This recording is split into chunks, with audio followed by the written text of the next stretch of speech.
위해서 기도해 주시기 바랍니다. 오늘 하나님의 말씀 함께 보도록 하겠습니다. 고린도전서 8장 1절에서 13절 말씀입니다. 한 절씩 교독하도록 하겠습니다. 우상 제물에 대하여는 우리가 다 지식이 있는 줄을 아나 지식은 교만하게 하며 사랑은 덕을 세우나니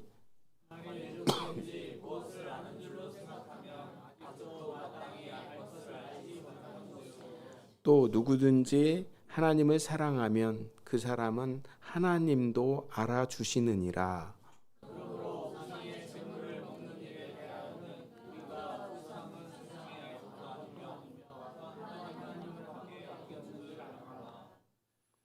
비록 하늘에나 땅에나 신이라 불리는 자가 있어 많은 신과 많은 주가 있으나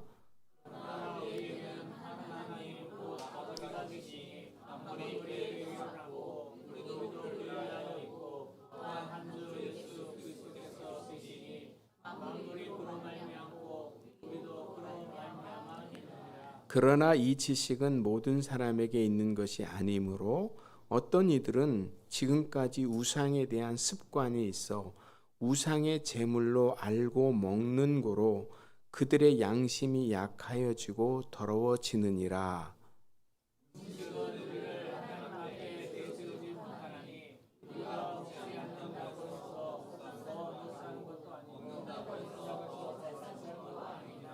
그런즉 너희의 자유가 믿음이 약한 자들에게 걸려 넘어지게 하는 것이 되지 않도록 조심하라.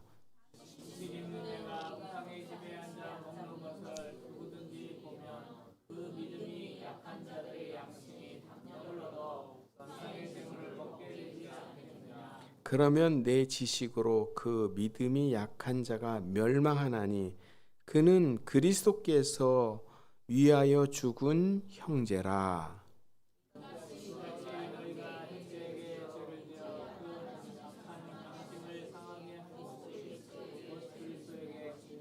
같이 읽습니다. 그러므로 만일 음식이 내 형제를 실족하게 한다면 나는 영원히 고기를 먹지 아니하여 내 형제를 실족하지 않게 하리라. 아멘. 오늘은 진정한 자유, 진정한 사랑이라는 제목으로 함께 은혜를 나누도록 하겠습니다. 우리 대부분의 사람들은 내 마음대로 할 자유를 어떤 행복의 조건으로 생각하게 됩니다. 그래서 세상은 끊임없이 우리에게 당당해져라, 네 권리를 찾아라, 네 소신을 굽히지 말아라 이렇게 말을 합니다. 그런데 교회 안에서도 세상의 영향을 받아 그렇게 살아가는 사람들이 오늘날 점점 많아지고 있어요. 복음 안에서 얻은 자유라는 이름으로 내 주장을 관철하는 것이 신앙의 승리라고 착각할 때가 많이 있습니다. 그래서 오늘날 교회 안에서 많은 분쟁과 갈등이 발생을 하고 있습니다. 그런데 사도 바울은 오늘 본문을 통해서 우리에게 아주 당혹스러운 질문을 던집니다. 당신이 주장하는 그 정당한 자유가 당신 곁에 있는 형제를 죽게 만들고 있지는 않습니까? 자, 오늘 우리는 내 권리와 자유를 주장하는 어떤 똑똑한 신앙이 아니라 형제를 살리기 위해 나의 권리마저 포기하는 위대한 사랑의 자유의 자리로 나가야 된다는 것입니다. 오늘 본문을 통해서 저와 여러분이 꿈꾸는 자유는 과연 어떤 모습인지를 한번 생각해 보시고 진정한 자유의 삶이 무엇인지를 알고 그 사랑의 자유로 나아가는 은혜와 축복이 저와 여러분에게 있기를 주님의 이름으로 축복합니다. 오늘 우리는 사도 바울이 제시하는 이 진정한 자유가 무엇인지, 그리고 그것이 어떻게 진정한 사랑으로 완성되는지를 살펴보고자 합니다. 오늘 본문의 말씀이 우리의 신앙을 지식의 차원에서 사랑의 삶의 차원으로 한 단계 더 끌어올리는 귀한 시간이 되기를 주님의 이름으로 축복합니다. 그러면 지금부터 이 진정한 자유가 진정한 사랑이 되기 위한 그 원리들을 함께 3가지 정도 나누어 보도록 하겠습니다. 이 첫 번째 원리는 지식은 교만하게 하지만 사랑은 덕을 세운다는 것입니다. 오늘 본문 1절에서 3절 말씀 우리 같이 한번 읽어볼까요? 우상에게 바친 고기에 대하여 말하겠습니다. 우리는 우리 모두가 지식이 있는 줄로 알고 있습니다. 지식은 사람을 교만하게 하지만 사랑은 덕을 세웁니다. 자기가 무엇을 안다고 생각하는 사람은 아직도 그가 마땅히 알아야 할 방식대로 알지 못하는 사람입니다. 그러나 하나님을 사랑하는 사람은 하나님께서 그를 알아주십니다. 오늘 이 말씀을 통해서 사도 바울은 지식 그 자체를 부정하지 않았습니다. 그러나 지식이 사랑과 결합하지 않을 때 그것은 신앙에 아주 큰 독이 된다는 사실을 지금 여기서 얘기를 하고 있습니다. 사도 바울은 우리 모두가 다 지식이 있다라고 말을 하고 있습니다. 특별히 그 당시 고린도 성도들은 지식이 많았어요. 헬라 철학의 영향을 받았기 때문에 풍성한 지식이 있었습니다. 그런데 그 지식이 어떻게 했냐? 사람을 교만하게 만들었다는 것입니다. 우리 지식이 많은 사람들을 보면 이렇게 보면은 겸손한 사람이 찾기가 쉽지 않잖아요. 교만하고 아주 그냥 고개가 뻣뻣하고 그렇습니다. 자, 2절에 보면 자기가 무엇을 안다고 생각하는 이 사람이라는 말이 있는데 고린도 교회 안에 스스로 이렇게 영적이고 지적인 엘리트라고 자부하던 사람들이 있어요. 뭐 교회 안에도 이런 분들이 계시죠. 그들은 우상은 아무것도 아니며 우상의 재물을 먹어도 상관이 없다는 그런 교리적인 지식을 가지고 있었습니다. 문제는 그 지식 자체가 틀린 것이 아니라 그 지식을 소유하고 있는 사실 자체가 그들을 교만하게 만들었다는 것입니다. 지식은 그 자체로 좋은 것이지만 그것이 내 것이라고 붙들고 나의 소유라고 생각하고 나의 어떤 권위라고 생각하게 되면 내가 하나님보다 위에 있다라는 착각을 불러일으키게 됩니다. 그래서 남들보다 더 많이 알고 있다는 그 사실이 다른 사람을 가르치려 들거나 또 혹은 다른 사람들을 얕잡아보는 도구가 될 때 그 지식은 성경에서 말하는 그런 지식이 아니라는 것입니다. 사도 바울은 2절에 보면은 그런 사람은 그가 마땅히 알아야 할 방식대로 알지 못하는 사람이다라고 말을 하고 있습니다. 이 말씀은 지식이 부족한 것이 아니고 그 아는 방식이 지금 잘못됐다고 지적을 하고 있는 것입니다. 그렇다면 사도 바울이 말하는 이 마땅히 알아야 될 그 방식이 무엇일까요? 세상의 지식은 정보를 수집하는 것이 목적입니다. 그렇지만 성경적 삶의 목적은 하나님과 깊은 관계를 맺는 거예요. 왜 우리가 성경을 통해서 하나님을 더 알아야 되죠? 하나님을 더 잘 알아서 그 하나님과 더 친밀해지기 위해서 우리는 성경의 지식을 알려고 하는 것입니다. 근데 가만히 보면 성경은 무지하게 잘 아는데 하나님하고 가까이 하지 않다면 그 뭔가 문제가 있다는 것입니다. 그래서 여러분 지식의 끝은 겸손입니다. 하나님을 정말 깊이 알아가면 알아갈수록 인간은 자신의 무지함과 하나님의 크고 위대하심을 깨닫게 됩니다. 따라서 진정한 삶은 그 사람을 더욱 겸손하게 만든다는 것입니다. 만약 어떤 사람이 지식이 나를 우쭐하게 만든다면 그것은 하나님을 아는 올바른 방식으로 알고 있는 것이 아니라 내 방식대로 지금 알고 있다는 것을 좀 알고 이게 잘못됐구나라고 생각하면 됩니다. 그리고 지식의 열매는 항상 뭐냐? 사랑이라는 것입니다. 앞서 1절에서 뭐라고 얘기를 하냐면은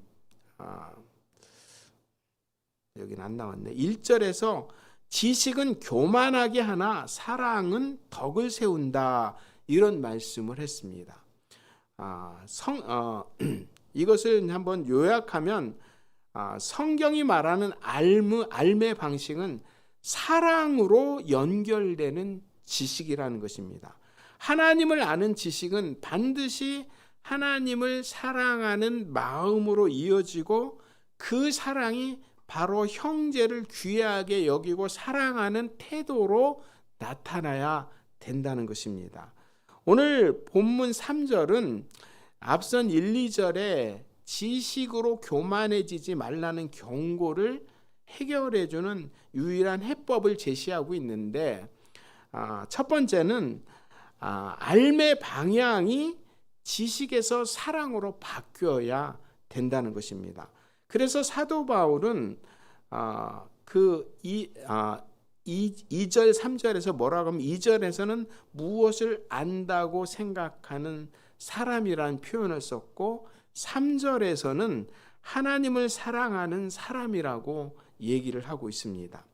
이것은 지식의 정점은 어떤 정보의 축적에 있는 것이 아니라 하나님을 향한 인격적인 사랑에 있다고 지금 선언을 하고 있는 것입니다.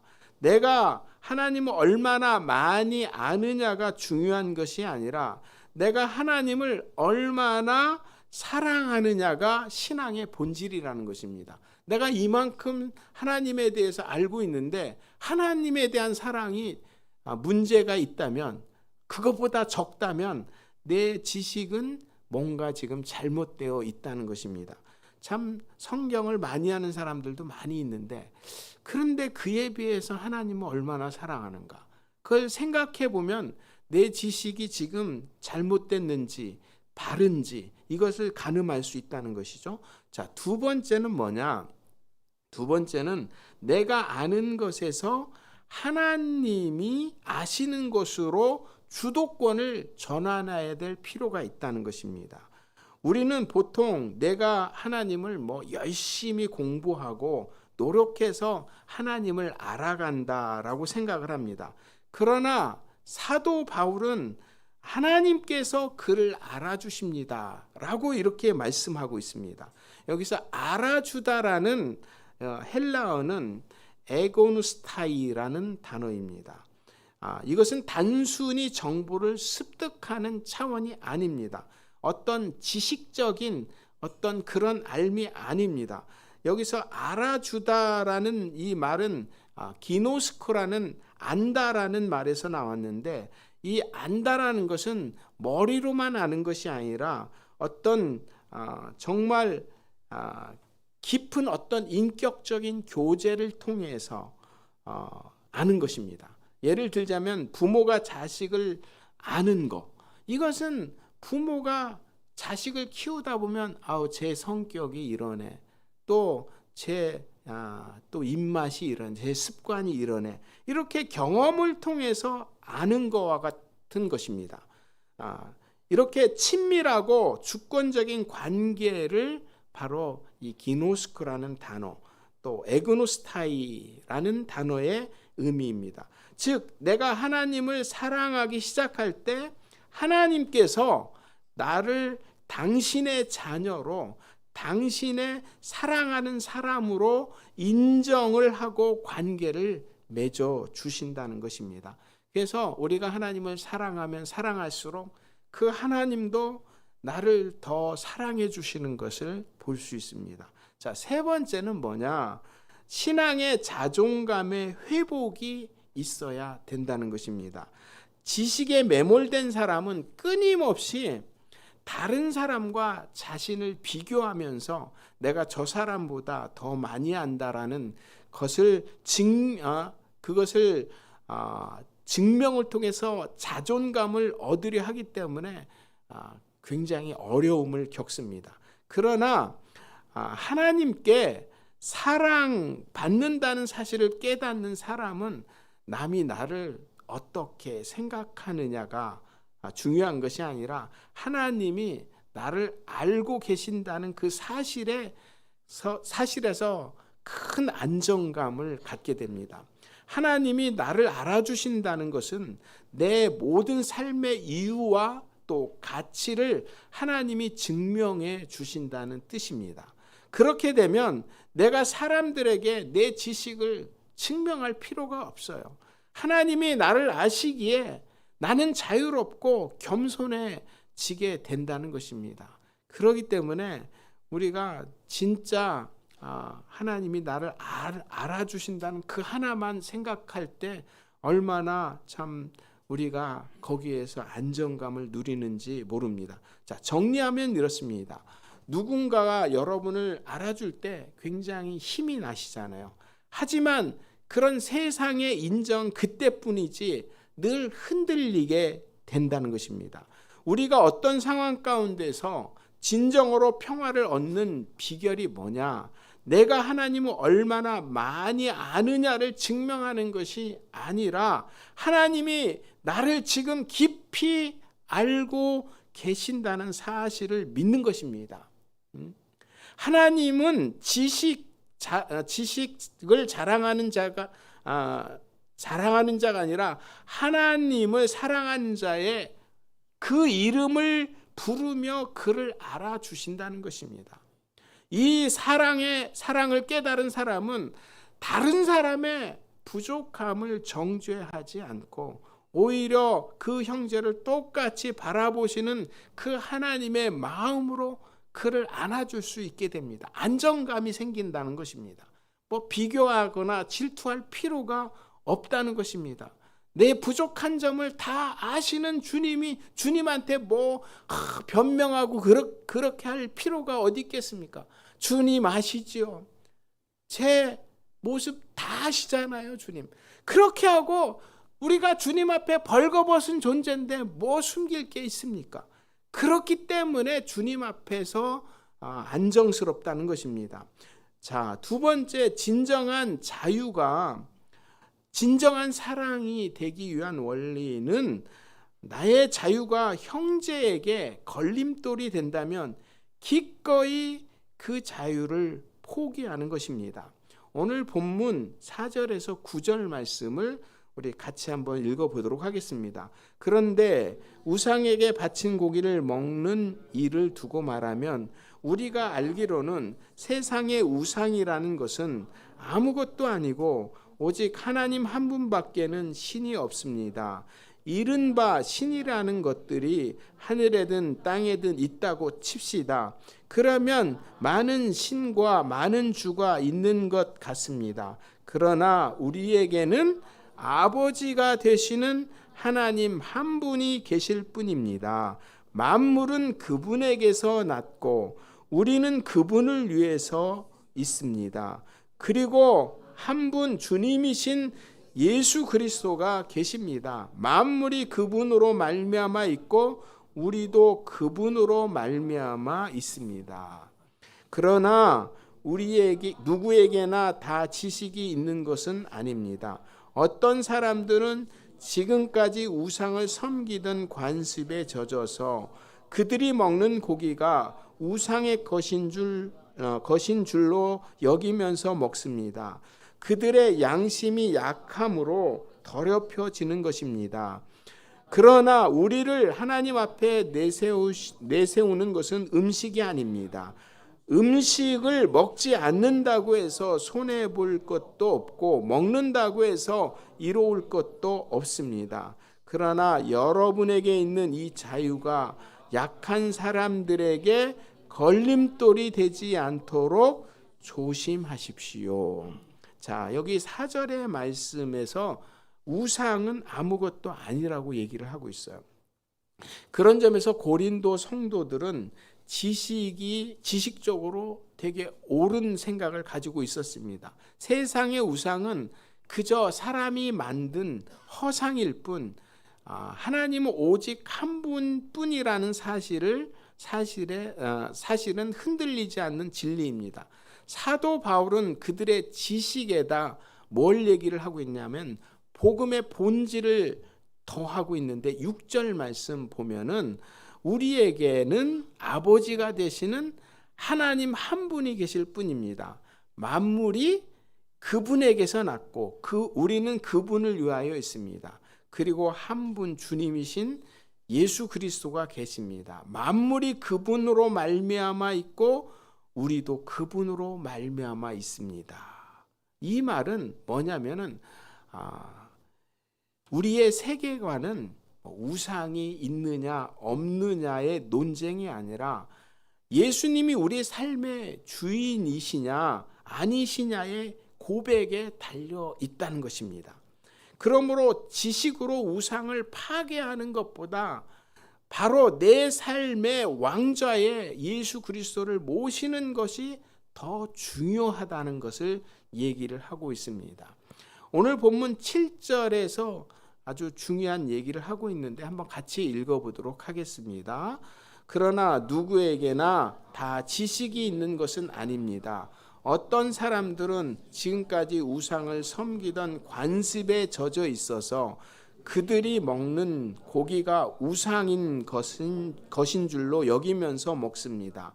그들의 양심이 약함으로 더럽혀지는 것입니다. 자, 이 고린도 교회는 두 부류의 성도들이 있었어요. 한 부류는 지식이 있는 자들이었습니다. 이 사람들은 우상은 세상에서 아무것도 아니므로 우상에게 바쳐진 고기라고 해서 고기의 본질이 변하는 것은 아니기 때문에 그냥 감사함으로 먹으면 된다라는 그런 지식이 있었고 확신이 있어서 고기를 먹었다는 것입니다. 자, 반면에 지식이 없는 사람들은 이 사람들은 오랜 세월 동안 우상을 숭배하고 또 우상과 맺어진 그 재물에 대한 두려움이 있거나 또 경외함을 가지고 살아온 사람들입니다. 이들에게 우상 재물은 그냥 단순한 고기가 아니라 여전히 어둠의 세력이나 어떤 미신적인 힘과 연결된 그저 불길한 것이었다는 것입니다.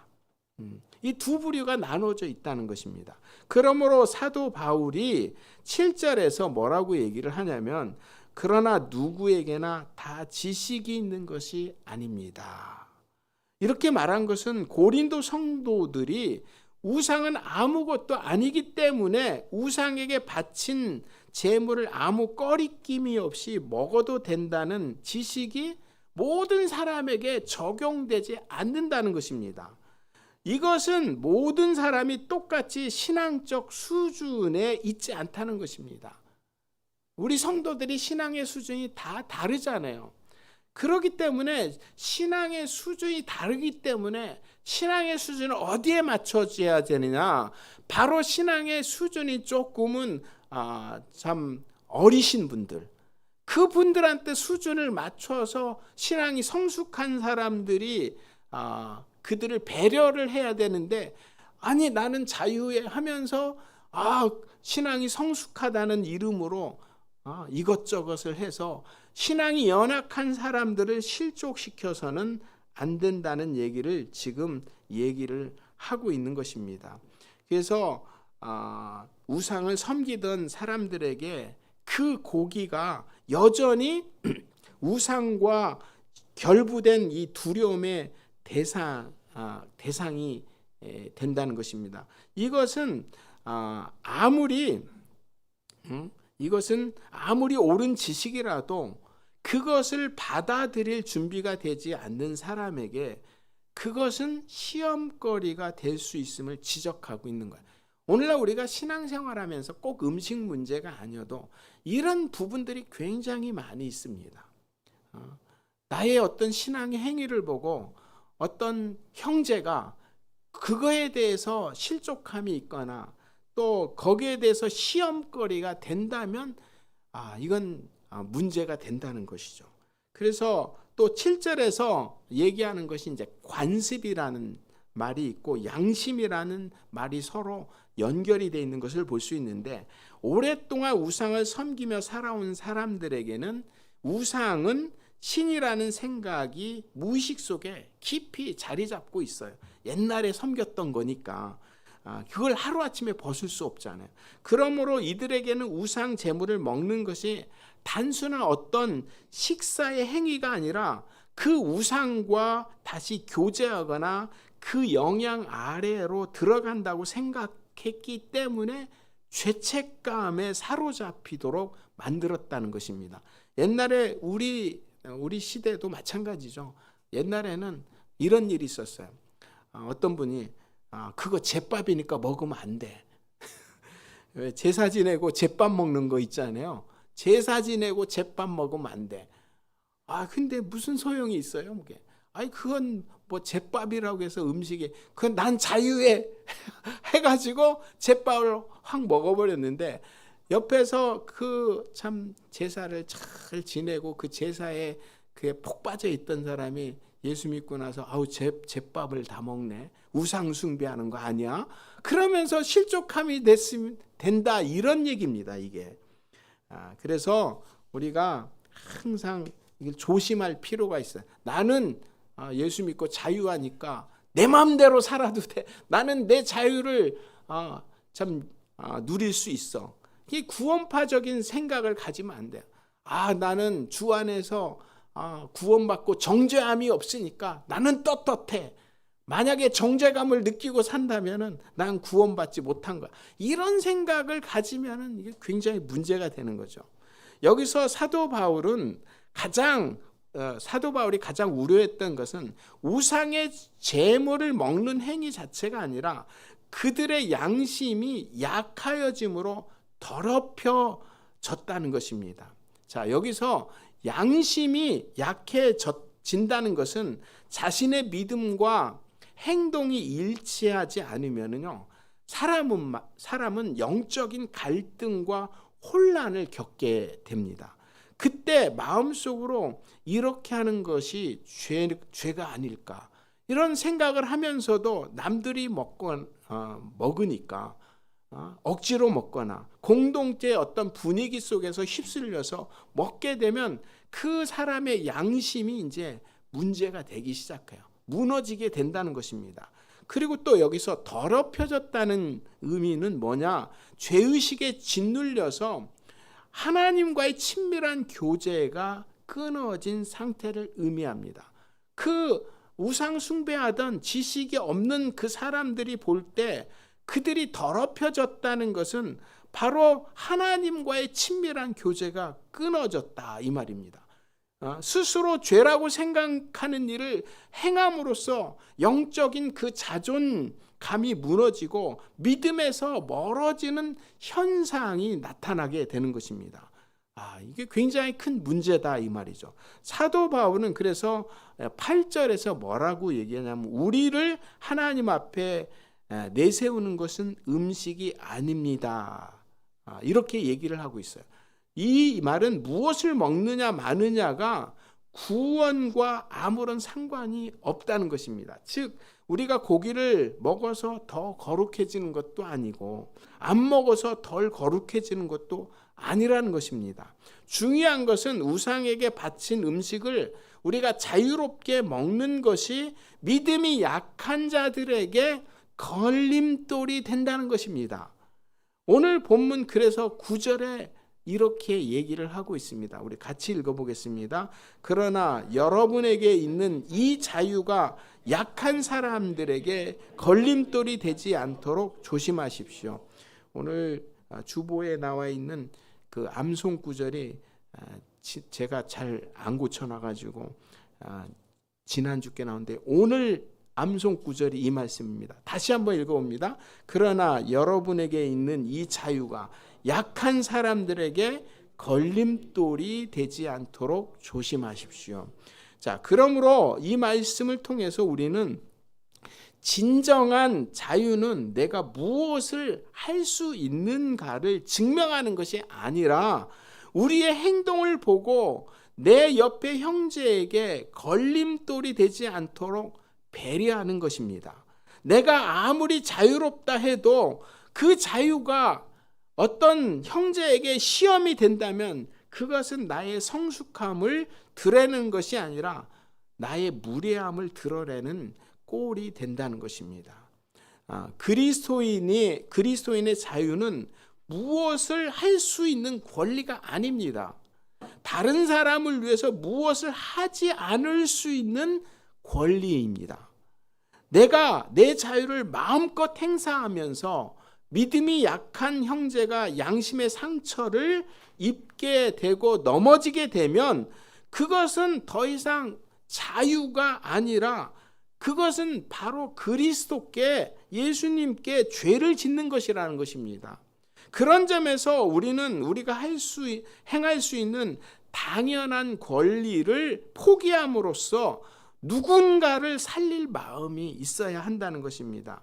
그래서 복음은요, 나를 위한 것이지만 그 복음으로 인한 자유는 바로 다른 사람을 위해서 사용이 되어질 때 아주 강력한 영향력을 끼칠 수 있다는 것입니다. 꼭 이 사실을 기억하시기를 바랍니다. 그리고 진정한 자유가 진정한 사랑이 되기 위한 세 번째 원리는 나의 자유로운 행동으로 시험에 든 그 형제가 누구냐?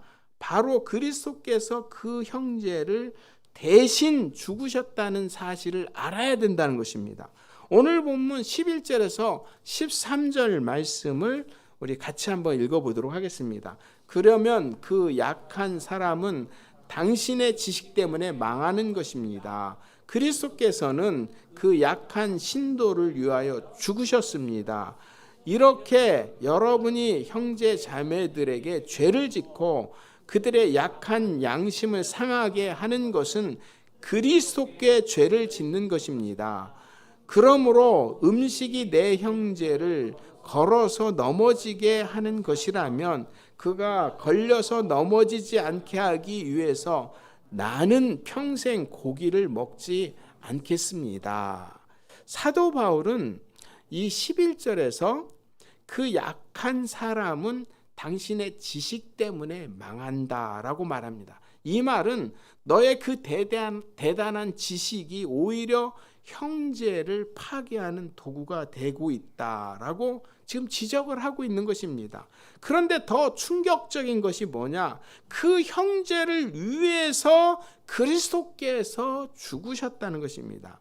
이 말씀은 너는 그 형제를 지식이 없는 무식한 사람으로 볼지 모르지만 하나님은 그를 그리스도께서 자신의 생명을 주고 산 형제로 보고 있다는 것입니다.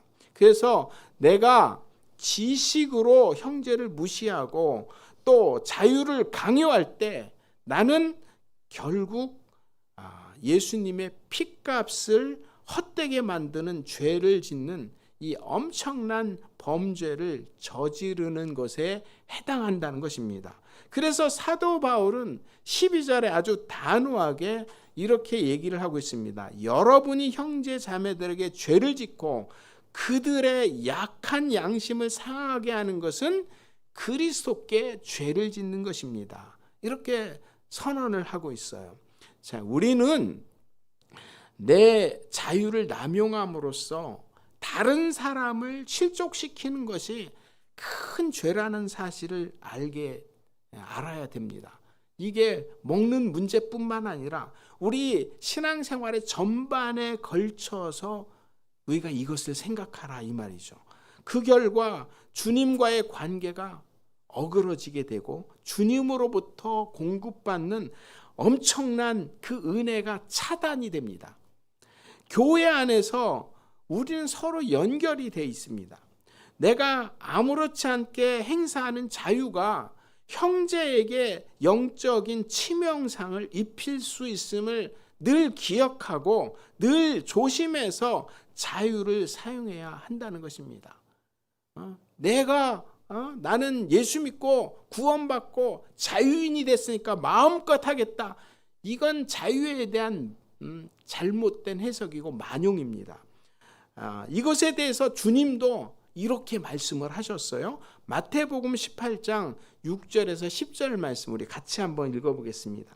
나를 믿는 이 작은 사람 가운데서 하나라도 걸려 넘어지게 하는 사람은 누구라도 차라리 그 목에 큰 맷돌을 달고 깊은 바다에 빠지는 편이 낫다. 사람을 걸려 넘어지게 하는 일 때문에 세상에는 화가 있다. 걸려 넘어지게 하는 일이 없을 수는 없으나 걸려 넘어지게 하는 일을 일으키는 그 사람에게는 화가 있다.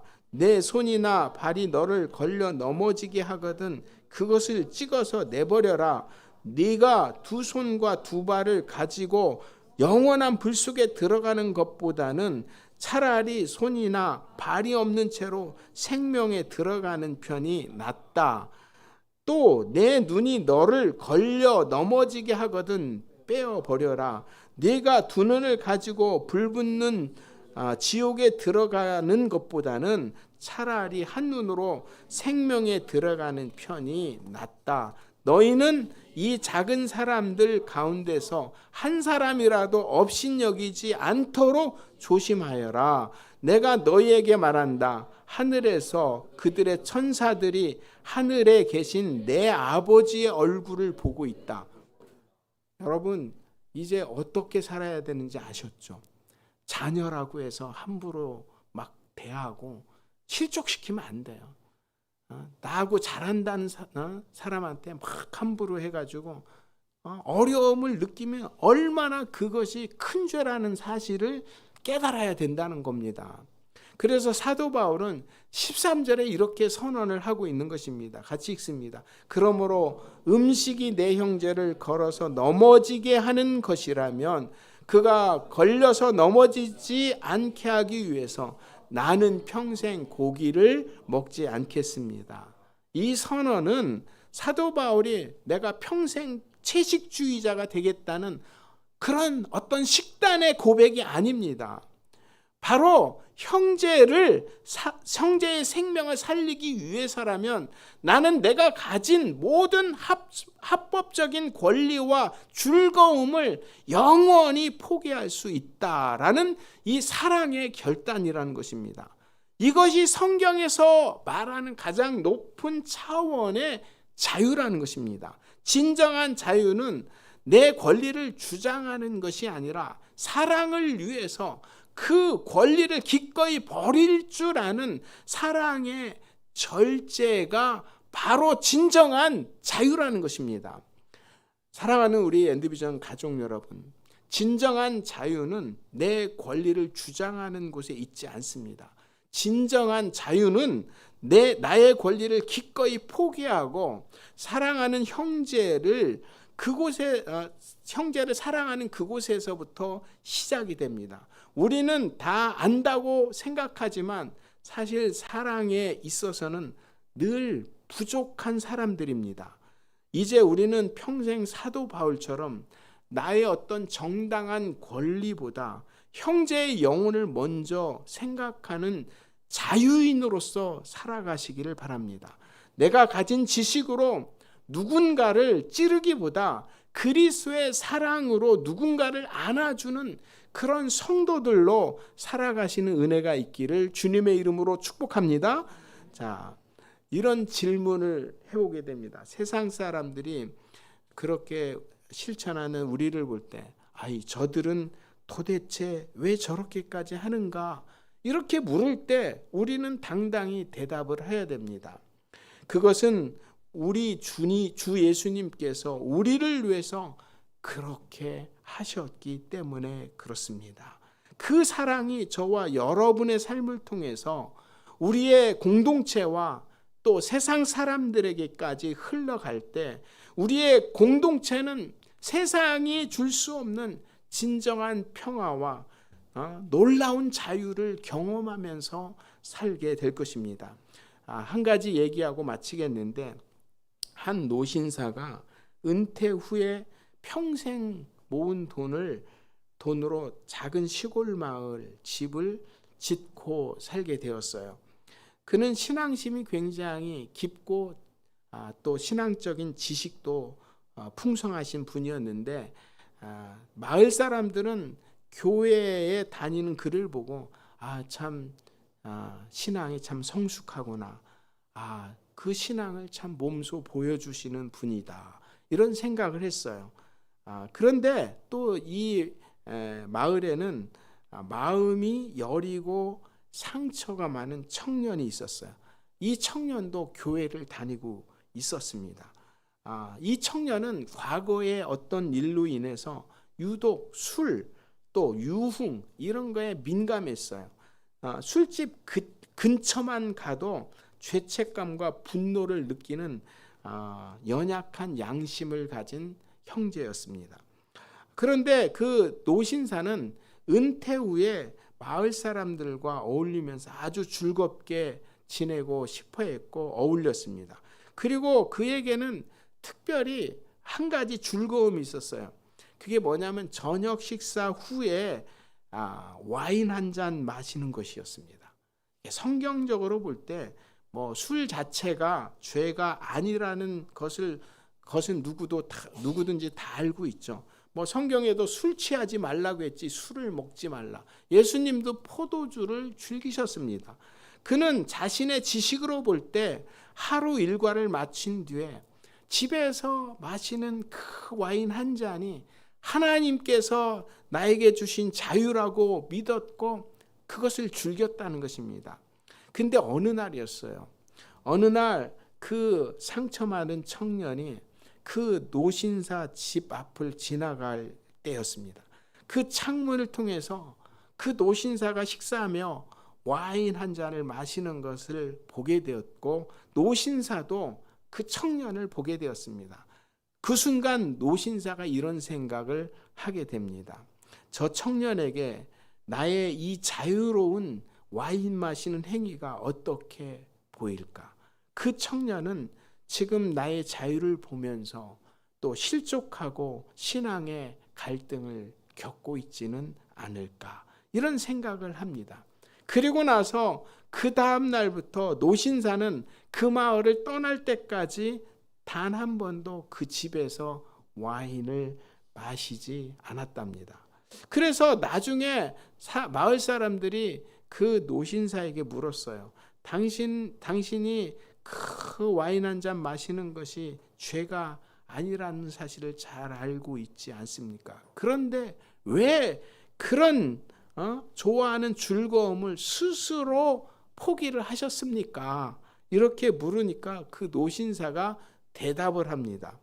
내 자유를 즐기는 것보다 그 청년의 영혼이 한 번이라도 더 평안하게 예배당을 걸어가는 것이 내게는 훨씬 더 큰 즐거움이기 때문입니다. 나의 자유가 그 형제의 신앙을 흔드는 것이라면 나는 그 자유를 100번이라도 버릴 준비가 되어 있습니다. 이게 성숙함이라는 것입니다. 사랑하는 우리 엔드비전 가족 여러분, 이 사도 바울이요, 나는 영원히 고기를 먹지 않겠다고 이렇게 선언한 것은 단순히 고기를 안 먹겠다는 그런 결심이 아니라 나의 정당한 권리보다 형제의 영혼이 더 귀하다는 것을 삶으로 지금 증명해 내고 있는 것입니다. 여러분 한번 잘 생각해 보세요. 나의 자유로 인해서 어떤 사람이 상처를 받고 실족한다면 그것을 버릴 수 있는 용기가 있겠습니까? 지금 여러분의 삶 가운데 이런 거룩한 포기가 필요한 부분이 무엇입니까? 남들이 다 하는 것, 나에게는 죄가 아닌 것, 또 내 마음대로 할 수 있는 그 자유를 오직 내 곁에 있는 연약한 지체를 위해서 기꺼이 내려놓는 그 사랑의 절제를 통해서 여러분의 자유를 드러내시기를 바랍니다. 그리고 이 세상은 그런 우리의 모습을 보고 비웃을 때 우리는 당당히 이렇게 선언하시기를 바랍니다. 우리가 그렇게 하는 것은 예수님의 사랑을 받았기 때문입니다. 우리가 형제를 위해서 그 권리를 포기할 때 비로소 그 형제는 우리를 통해서 예수님의 얼굴을 보게 될 것입니다. 바라기는 오늘 저와 여러분이 이 결단이 여러분의 삶에 있기를, 그리고 그 사랑의 절대된 자유가 우리 엔드비전 공동체를 천국으로 만들어가는 그 은혜가 있기를 주님의 이름으로 축복합니다. 마지막으로 우리 기도문 이렇게 읽어보고 기도하는 시간을 갖도록 하겠습니다. 같이 읽어보도록 하겠습니다. 사랑의 하나님, 내 권리를 주장하느라 형제의 아픔을 외면하고 형제를 실족하게 한 교만을 진심으로 회개합니다. 우리의 지식이 형제를 찌르는 칼이 아니라 사랑으로 덕을 세우는 은혜의 도구가 되게 하소서. 내가 가진 자유를 형제를 위해 기꺼이 포기할 줄 아는 성숙함을 주시고, 주님이 우리를 에고노스타이 완벽하게 아시고 인정하듯이 우리도 서로를 그리스도의 마음으로 귀히 여기게 하소서. 그리스도께서 죽기까지 사랑하신 형제를 우리도 귀히 여기며 사랑 때문에 나의 자유를 기꺼이 절제하는 성숙한 신앙인이 되게 하여 주시옵소서. 세상이 우리를 향해 왜 그렇게까지 하느냐 물을 때 주님이 우리를 위해 그렇게 하셨기 때문이라 대답하는 참된 자유인이 되게 하옵소서. 우리를 위해 모든 권리를 포기하신 예수님의 이름으로 기도합니다. 아멘. 이 시간 함께 기도하는 시간을 갖도록 하겠습니다. 혹시 지금까지 여러분이 살면서 어떻게 신앙생활을 했습니까? 신앙의 자유라는 명목으로 다른 사람에게 불편을 끼쳤다면 오늘 회개하시기를 바랍니다. 그것이 예수님께 죄를 짓는 거라고 했어요. 그리고 그 사람에게는 정말 아픔이 돼요. 제가 전에 이런 일이 있었어요. 우리 교회에서 어떤 분이 토요일날 술을 진탕 마시고 왔어요. 술 냄새가 풍풍 났습니다. 근데 어떤 자매가 와서 술 먹고 교회 올라오면 오지 말라고. 그래서 지금까지 교회 안 와요. 얼마나 가슴 아픈 일입니까? 자기 자신이 술을 안 먹고 자기는 경건하다는 이유로 그를 내팽개쳐가지고 지금까지 신앙생활을 안 해요. 이런 일이 우리에게 있을 수 있다는 것입니다.